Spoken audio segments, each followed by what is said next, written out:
Hey everyone, this is Caitlin, and I'm here with another literature review. Today we're looking at a study of the comparative effectiveness of amiodarone and lidocaine for the treatment of in-hospital cardiac arrest. A little bit of background.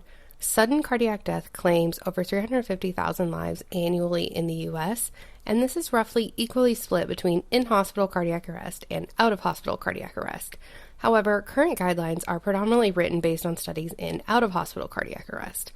This could pose a challenge as differences in patient populations and characteristics between out-of-hospital cardiac arrest and in-hospital cardiac arrest may influence the effectiveness of therapies. Regardless of the location of the cardiac arrest, ACLS guidelines for ventricular tachycardia and ventricular fibrillation incorporate the use of defibrillation, vasopressors, and antiarrhythmic drugs, including amiodarone and lidocaine. The current guidelines for VTAC VFib arrest recommend either amiodarone or lidocaine with no indication of preference, and this is based on 3 trials in out-of-hospital cardiac arrest, including the 1999 amio versus placebo study that led to its inclusion in the 2000 guideline update as preferred therapy over lidocaine, and the ALIVE and ROCK-ALP studies, which compared both agents. As of 2018, amiodarone and lidocaine were given equal weight as first-line recommendations for VTAC arrest. Now, this study in particular is a retrospective cohort study of adult patients receiving amiodarone or lidocaine for VFib-VTAC in-hospital cardiac arrest using the American Heart Association's Get With the Guidelines Resuscitation Inpatient Registry. This is a national, multi-center, prospective registry and quality improvement project specifically for in-hospital cardiac arrest.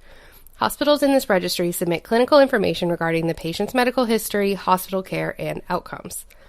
This study originally identified around 39,000 patients with in-hospital cardiac arrest and ended up including 14,630 with in-hospital cardiac arrest secondary to VFib-VTAC, who received either lidocaine or amiodarone.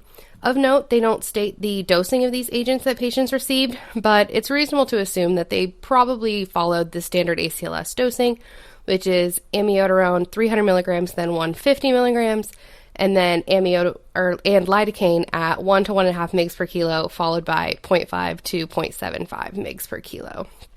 The primary outcome in this study was return of spontaneous circulation, or ROSC, while secondary outcomes included 24-hour survival post-arrest, survival to hospital discharge, and favorable neurologic outcome, which they defined using cerebral performance category at hospital discharge, counting good performance or moderate disability as a good neurologic outcome.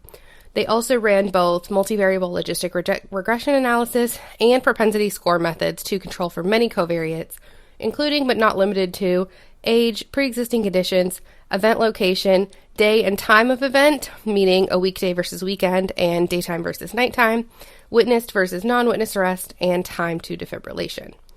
Now for the results. Among the 14,600-ish patients with VFib-VTAC in-hospital cardiac arrest, 2/3 of them, around 10,000 patients, received amiodarone, and 1/3, around 4,500, received lidocaine.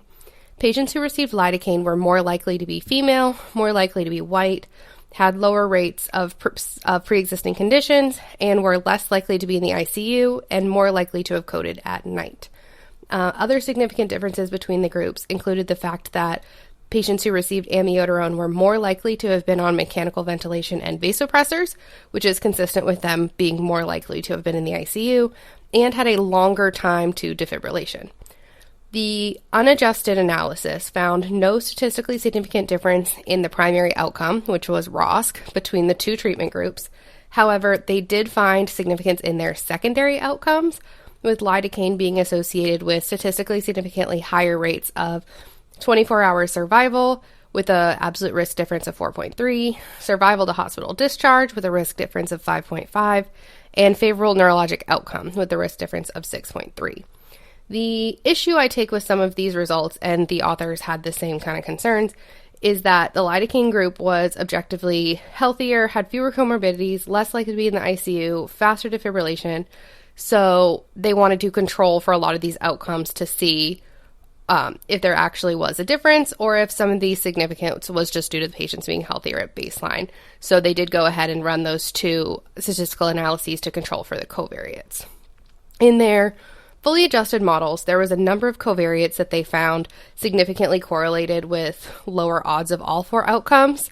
So patients more likely to do worse, including age, some of the pre-existing conditions, the use of vasopressors, and the time to defibrillation.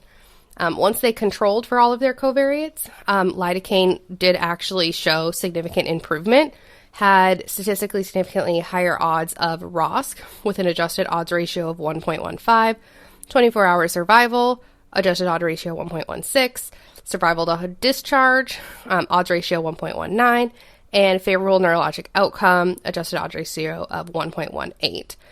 These results were similar when they used propensity score methods instead of the regression analysis, and all four outcomes retained statistical significance, so showing that either route of analysis was valid. The takeaways. What does this study mean for us? Should we be using amiodarone or should we be using lidocaine for these VFib, VTAC in-hospital cardiac arrest patients? Since the 2018 focused update, ACLS guidelines say amiodarone or lidocaine may be considered for VFib pulseless VTAC that is unresponsive to defibrillation. They cite the ALIVE and the ROC-ALPS trial for these recommendations to bring lidocaine back into the guidelines, both of which of these studies studied out-of-hospital cardiac arrest patients. As we kind of alluded to in the beginning, we know that there are definitely some differences between out-of-hospital cardiac arrest patients and in-hospital cardiac arrest patients. They're not the same population, and I do think we're starting to dig into that in more recent literature. You're seeing more and more studies that are looking specifically at either in-hospital cardiac arrest or out-of-hospital cardiac arrest. I personally would like to see a prospective trial on this in hospital cardiac arrest patients specifically in the future. As there are just some inherent weaknesses in a registry study, we don't have the full picture. Though I will say I did really appreciate how much data this registry has and how many things they were actually able to provide. But there's still nothing that accounts for actually gathering that data prospectively. As for what I plan on doing, this isn't necessarily practice changing for me, as I have been leaning more into lidocaine than amiodarone for a while, though I will admit it is a lot out of convenience. I would much rather put together that pre-filled syringe than draw up the amiodarone, which, at least for me, I feel like it always bubbles and it foams so easily. Those bubbles leak down, the syringe gets kind of slippery, gets hard to label. I digress. Maybe that's just a me problem, but I definitely find lidocaine a lot more convenient. So once it's been given that kind of equal standing, I've tended to reach for it as a recommendation more often. The dosing is a little bit trickier than amiodarone's flat dosing because that lidocaine is weight-based. But what I found is with that initial dosing of 1 to 1.5 mg per kilo, the 100 mg pre-filled syringe that I have in my crash cart is an appropriate dose for most standard adult patients.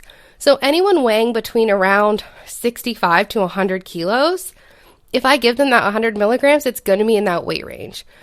If I have a patient that's very clearly a really, really tiny old lady or someone who is significantly above that 100 kilogram threshold, I will reach for amiodarone so that I don't have to worry about putting together multiple syringes or calculating a more specific dose in the moment that might confuse the nurse who's administering medications. But majority of the patients within that group, a full syringe is an appropriate dose, and I find myself reaching for it when I can. As for me personally, the study does help me feel better about that practice. It does give me a little bit more support than guidelines say they're both equal, and I think this is easier.